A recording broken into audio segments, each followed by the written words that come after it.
అసలు ఒకప్పుడు ఎంతో ఐక్యంగా ఉన్న ఒక మత ఉద్యమం ప్రపంచాన్ని రెండుగా చీల్చే అంతటి అతిపెద్ద ప్రత్యర్థి వర్గాలుగా ఎలా విడిపోయింది?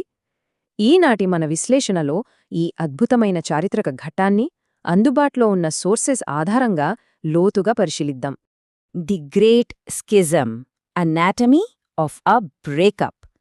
అత్యంత క్లిష్టమైన చారిత్రక పత్రాలను కేవలం చదవడం కాకుండా అధికారం, భౌగోళిక పరిస్థితులు ఇంకా మతపరమైన సిద్ధాంతాలు ఒక మహాసామ్రాజ్యాన్ని ఎలా విడదీశాయో ఒక ఆసక్తికరమైన భౌగోళిక రాజకీయ పోరాట కథలా తెలుసుకుందాం.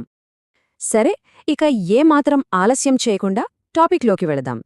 ఈ క్లిష్టమైన ప్రయాణాన్ని 6 దశలుగా అర్థం చేసుకుందాం. వారసత్వపు బీజాలు, సామ్రాజ్య విభజన, పెంటార్కీ అధికార పోరాటం, వేదాంతపరమైన వివాదం, 1554లో జరిగిన మహావిభజన, చివరగా ఈనాటికి కొనసాగుతున్న ఆ ఛిద్రమైన పునాది. ఇది మన ప్లాన్. మొదటి విభాగం, ద సీడ్స్ ఆఫ్ సక్సెషన్, అంటే వారసత్వపు బీజాలు. మొదటి శతాబ్దంలో ఈ ఐక్యత ఎలా ఉండేదో ఇప్పుడు చూద్దాం. అసలు ప్రారంభంలో ఐక్యత ఎలా ఉండేదో అర్థం చేసుకోవాలంటే మనం అపోస్టలిక్ సక్సెషన్, అంటే అపస్తలుల వారసత్వం అనే కాన్సెప్ట్ని చూడాలి. యేసుక్రీస్తు ముఖ్య అనుచరులైన అపోస్టల్స్ పాత్ర వాళ్ల మరణంతో ముగిసిపోలేదని, ఆ బాధ్యతలను భవిష్యత్తు నాయకులకు అనగా బిషపులకు బదిలీ చేయడం ద్వారా చర్చ్ పునాదిని కాపాడాలనేదే దీని ఉద్దేశం. కాని విచిత్రమేమిటంటే, ఈ నాయకత్వ బదిలీకి సంబంధించిన ఇదే భావనపైన భవిష్యత్తులో 2 ప్రధాన వర్గాలు ఆధిపత్య పోరుకు దిగుతాయి. ఈ నాయకత్వ వారసత్వం ఆచరణలో ఎలా జరిగిందో ఒక ప్రాచీన ఉదాహరణతో చూద్దాం. పెంటకోస్టు పండుగకు ముందు జుడాస్ ఇస్కారియోట్ స్థానాన్ని భర్తీ చేయడానికి సెయింట్ పీటర్ ఒక ప్రతిపాదన చేశారు. సుమారు 120 మంది శిష్యులు సమావేశమై 2 అభ్యర్థులను ఎంపిక చేసి ప్రార్థించారు. ఆ తర్వాత చీటీలు వేశారు. అలా మతియాస్ 12వ అపొస్తలుడుగా ఎన్నుకోబడ్డారు. క్యాథలిక్ విశ్వాసం ప్రకారం ఈ 12 మంది నాయకత్వాన్ని ఉద్దేశపూర్వకంగా ఎలా కొనసాగించారో ఈ సంఘటన చాలా స్పష్టంగా చూపిస్తుంది. ఇక్కడ అపోస్టిల్ పీటర్ పేర్కొన్నట్లుగా అతని బాధ్యతను మరొకరు స్వీకరించాలి.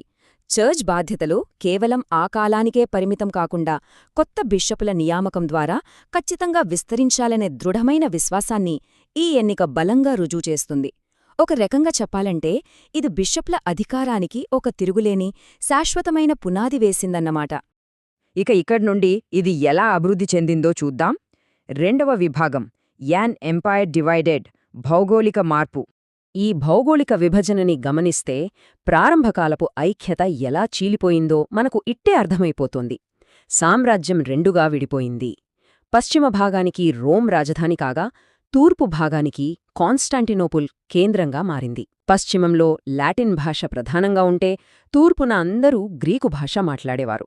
రాజకీయ పరిస్థితులు కూడా మారిపోయాయి. పశ్చిమ రోమన్ సామ్రాజ్యం జర్మానిక్ తెగల దాడులతో ముక్కలు కాగా, తూర్పున బైజాంటైన్ సామ్రాజ్యం చాలా బలంగా ఐక్యంగా నిలబడింది. ఈ భౌగోళిక దూరం, ఆ భాషా అవరోధాలు సాంస్కృతిక ఘర్షణలకు అగ్నికి ఆజ్యం పోసినట్లుగా మారాయి. 3వ విభాగం, ద పెంటార్కీ పవర్ స్ట్రగల్, అంటే 5 నుండి 2కు. వేదాంతపరమైన వారసత్వ సిద్ధాంతాలు భౌగోళిక రాజకీయాలతో ఢీకొట్టడం ఇక్కడే స్టార్టయింది. క్రీస్తు శకం 451 నాటికి క్రైస్తవ ప్రపంచంలో 5 ప్రధాన నగరాలు కీలక కేంద్రాలుగా గుర్తించబడ్డాయి. అవే రోమ్, కాన్స్టాంటినోపుల్, అలెగ్జాండ్రియా, యాంటియాక్ ఇంకా జెరూసలేం. ఈ వ్యవస్థనే పెంటార్కీ అని పిలిచేవారు. ఈ ప్రతి ప్రధాన నగరాన్ని ఒక ప్యాట్రియార్క్ పరిపాలించేవారు. అయితే క్రీస్తు శకం 600 నాటికి పరిస్థితులు అనూహ్యంగా మారిపోయాయి. ఇస్లాం మతం ఆవిర్భావం మరియు విస్తరణ కారణంగా అలెగ్జాండ్రియా, యాంటియాక్, జెరూసలం నగరాలు కొత్త పరిపాలన కిందకు వెళ్లాయి. దీనితో ఆ 3 నగరాల క్రైస్తవ నాయకత్వ ప్రభావం పూర్తిగా సన్నగిల్లింది. ఫలితంగా మొత్తం అధికార పోరాటమంతా మిగిలిన ఆ 2 బలమైన కేంద్రాలైన రోమ్ మరియు కాన్స్టాంటినోపుల్ మధ్య మాత్రమే ఉండిపోయింది. ఇది ఆ ఉద్రిక్తతలను మరింత తీవ్రతరం చేసింది. ఈ 2 కేంద్రాల మధ్య ఉన్న సైద్ధాంతిక వైరుధ్యాన్ని మనం నిష్పాక్షికంగా పరిశీలిద్దాం.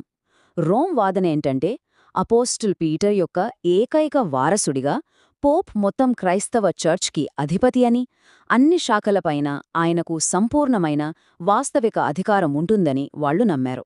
కాని కాన్స్టాంటినోపుల్ దృక్కోణం దీనికి పూర్తిగా భిన్నంగా ఉండేది. అపోస్తులుల వారసులైన బిషపులందరూ సమానమేనని, పోప్కు అత్యున్నత గౌరవస్థానమున్నప్పటికీ ఆయన కేవలం సమానులలో ప్రథముడు మాత్రమేనని వాళ్లు వాదించారు. మతం మరియు అపోస్టోలిక్ వారసత్వమనేవి క్రమంగా రాజకీయ నియంత్రణకు ఎలా టర్న్ అయ్యాయో ఇది మనకు స్పష్టం చేస్తుంది. 4వ విభాగం, ద థియలాజికల్ బ్రేకింగ్ పాయింట్, సిద్ధాంతం మరియు ఘర్షణ. ఈ రాజకీయ ఉద్రిక్తతలు చివరికి ఒక వేదాంతపరమైన యుద్ధభూమిగా ఎలా మారాయో ఇప్పుడు చూద్దాం. ఇప్పుడు రాబోయే విషయం నిజంగా ఆశ్చర్యంగా అనిపిస్తుంది. కేవలం ఒక్కటంటే ఒక చిన్న పదం ఒక మహా సామ్రాజ్యాన్ని ఎలా విడదీసిందో చూడండి. ఆ పదం ఫిలియోక్. లాటిన్ భాషలో దీని అర్థం మరియు కుమారుడి నుండి. నైసిన్ క్రీడ్ అనబడే ప్రార్థనా విశ్వాస ప్రకటనలో పరిశుద్ధాత్మ ఎక్కడి నుండి ఉద్భవించిందో వివరించడానికి ఈ చిన్న పదాన్ని వాళ్లు చేర్చారు. ఇక్కడ 2 పక్షాల వాదనలను గమనిద్దాం. పశ్చిమ చర్చ్ అంటే రోమ్ చర్చిల ఉమ్మడి కౌన్సిల్ ఆమోదం లేకుండానే ఏకపక్షంగా తమ ప్రార్థనలో ఈ ఫిలియోక్ పదాన్ని చేర్చింది. అంటే పరిశుద్ధాత్మ తండ్రి మరియు కుమారుడి నుండి ఉద్భవిస్తుందని వాళ్లు ప్రకటించారు. కాని తూర్పు చర్చి దీనిని తీవ్రంగా వ్యతిరేకించింది.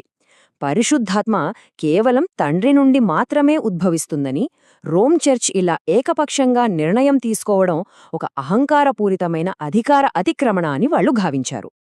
5వ విభాగం, 1154, ది గ్రేట్ స్కిజం. దశాబ్దాలుగా రగులుతున్న ఉద్రిక్తతలు చిట్టచివరికి బద్దలైన అత్యంత వేగవంతమైన నాటకీయమైన క్షణమిది. సో ఇక్కడ అత్యంత కీలకమైన పాయింట్ ఏంటంటే ఈ విభజన కేవలం మాటల దగ్గరే ఆగిపోలేదు, ఏకంగా క్రూరమైన సైనిక హింసకు దారితీసింది. 1154లో రోమ్ నుండి వచ్చిన ప్రతినిధి కార్డినల్ హంబర్ట్ కాన్స్టాంటినోపుల్లోని హగియా సోఫియా బలిపీఠంపై బహిష్కరణ పత్రాన్ని ఉంచడంతో ఇది అధికారికంగా మొదలైంది. ఆ తర్వాత 1595లో పోప్ అర్బన్ II మొదటి క్రూసేడ్ను ప్రారంభించారు. పరిస్థితి మరింత దిగజారి 1204లో జరిగిన 4వ క్రూసేడ్లో పశ్చిమ దేశాల సైనికులు తూర్పు రాజధాని అయిన కాన్స్టాంటినోపుల్ నగరంపై అత్యంత దారుణంగా దాడి చేసి ధ్వంసం చేశారు. ఈ 4వ క్రూసేడ్ ఒక రాజకీయ వేదాంతపరమైన వివాదాన్ని శాశ్వతమైన, హింసాత్మకమైన మరియు ఎన్నటికీ నయం చేయలేని భౌతిక విభజనగా మార్చివేసింది. పశ్చిమ సైనికులు కాన్స్టాంటినోపుల్ను క్రూరంగా దోచుకోవడం ద్వారా 2 పక్షాల మధ్య పూడ్చలేని అగాధాన్ని సృష్టించింది. కేవలం వేదాంతపరమైన చర్చలు ఎన్నటికీ సృష్టించలేని ఒక శాశ్వత శత్రుత్వాన్ని ఈ దాడులు సుస్థిరం చేశాయన్మాట. 6వ విభాగం, ఏ ఫ్రాక్చర్డ్ ఫౌండేషన్, అనగా ఛిద్రమైన పునాది, కొనసాగుతున్న వారసత్వాలు. ఈ మధ్యయుగపు అధికార పోరాటం తాలూకు ప్రభావాన్ని మనమిప్పుడు చూద్దాం. ఇది దేన్ని అద్భుతంగా వివరిస్తుందంటే ఈ 2 ప్రధాన వర్గాల నేటి విస్తృతిని. నేడు ప్రపంచవ్యాప్తంగా 100 కోట్లకు పైగా రోమన్ క్యాథలిక్లు ఉండగా 200 మిలియన్లకు పైగా ఈస్టర్న్ ఆర్థోడాక్స్ క్రైస్తవులు ఉన్నారు. 100 సంవత్సరాల క్రితం జరిగిన భౌగోళిక రాజకీయాలు, అలాగే ఒక చిన్న పదం సృష్టించిన గీతల మధ్యే నేటికీ 100 కోట్ల మంది ప్రజలు జీవిస్తున్నారు అనేది నిజంగా ఒక మైండ్ బ్లోయింగ్ వాస్తవం. ఫైనల్గా ఇది మనందర్నీ ఆలోచింపజేసే ఒక ప్రశ్న. భౌగోళిక పరిస్థితులు, భాషాభేదాలు మరియు మధ్యయుగపు రాజ్యాధికార పోరాటాల ద్వారా సృష్టించబడిన ఈ అత్యంత ప్రాచీనమైన సంస్థాగత విభజన ఎప్పటికైనా పూర్తిగా సమసిపోతుందా? 100 ఏళ్ల క్రితం నాటి సామ్రాజ్యాల నీడలు నేటికీ మన ప్రపంచ గమనాన్ని ఎలా నిర్దేశిస్తున్నాయో ఈ చరిత్ర మనకు కళ్లకు కట్టినట్లు చూపుతోంది. సో ఇదండి ఈనాటి మన సోర్స్ మెటీరియల్స్ విశ్లేషణ.